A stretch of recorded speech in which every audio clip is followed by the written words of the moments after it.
Well, today we're going to look at the Ristow RV door lock, and obviously I'm not at an RV, but it is a door lock, and we're out at the tack room. So let's take a look.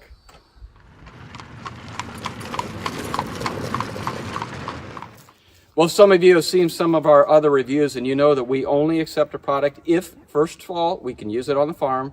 Second of all, we can give an honest review in real-world practical application. Now, when this lock was sent to us, we did not realize it was an RV lock. They said exterior door lock. Well, this is the exterior, I would say, but we had planned to put it on our tack room because we have a lot of valuable stuff in there. And so when it came, we said, well, we're going to install it on the tack room door. Now, we made this door, so we had to make it fit. Let's see how we did that. Well, the package arrived, and it's not in the best shape, so we're going to open it up and see what it looks like inside. It was obvious that the outer box was packaged at the manufacturer because the stickers were on the outside of it. However, once we got to the internal box, we also realized it was opened at some point because it was cut with a knife and not simply torn open. We later found that the battery cover on the lock was missing. Obviously with foam all around, it looks like it was very well protected. So I don't think we're going to have an issue at all.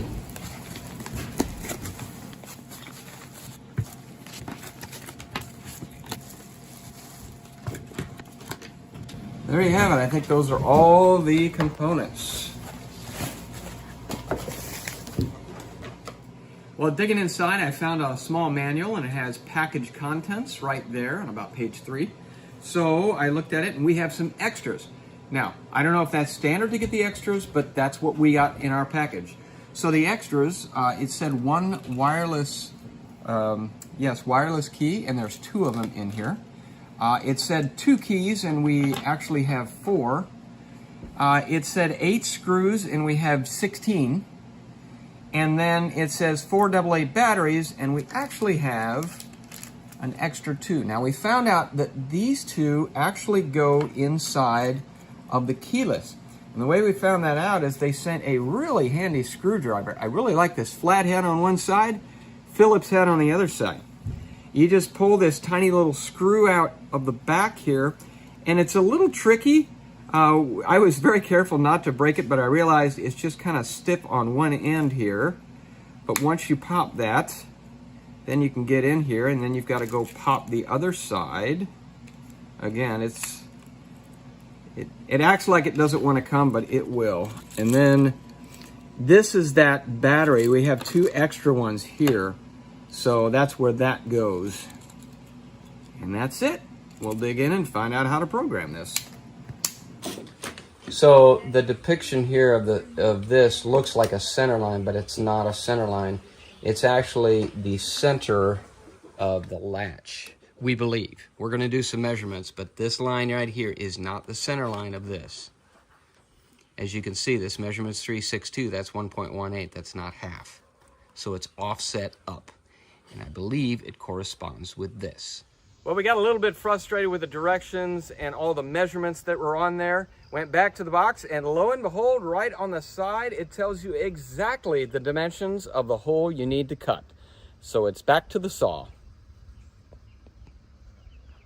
So we're out in the barn right now. This lock is designed for an RV door, but we are actually making our door because it's going on a tack room. So right behind me, Danielle is building the door, and it's looking beautiful. But what I'm going to do is, instead of cutting into her brand new door and messing it up, I'm cutting a template to fit this lock in. And so I just finished cutting this up, and it looks like it will fit just perfectly right in there. Just like that. So I'm going to take this template, put it on the door, and cut the door out. Okay, so now that I've got this cut, I simply lay it on top of the door, and I scribe that shape.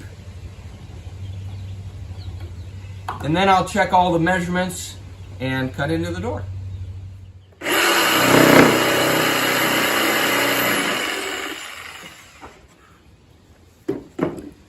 Okay, so I've cut a hole in the door that matches my template here. So it should look just like that. And if it does, this should fit. Oh, I love it when a plan comes together. That's going to fit beautifully. And now we need to hang the door and put this together. Now we're out at the door and the lock is installed, the door's installed. There's a lot of finish work to do with this door itself, but the lock is fully functional and we've been using it.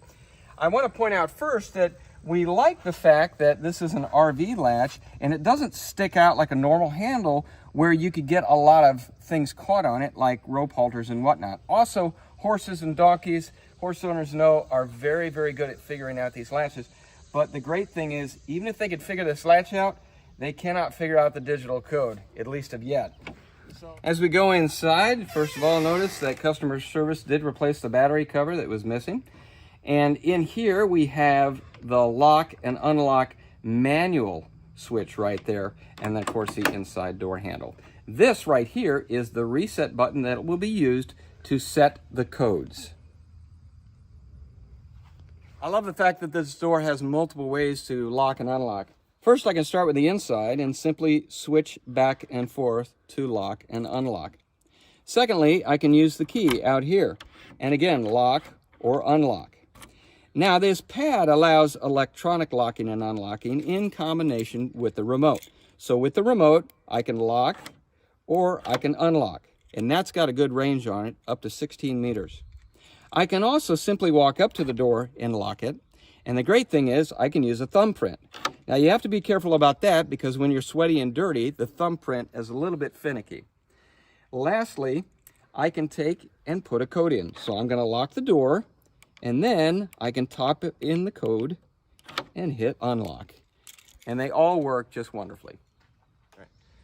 One side note about the durability of this. One night there was a terrible thunderstorm and the kids left the door open. The inside of the door got completely soaked.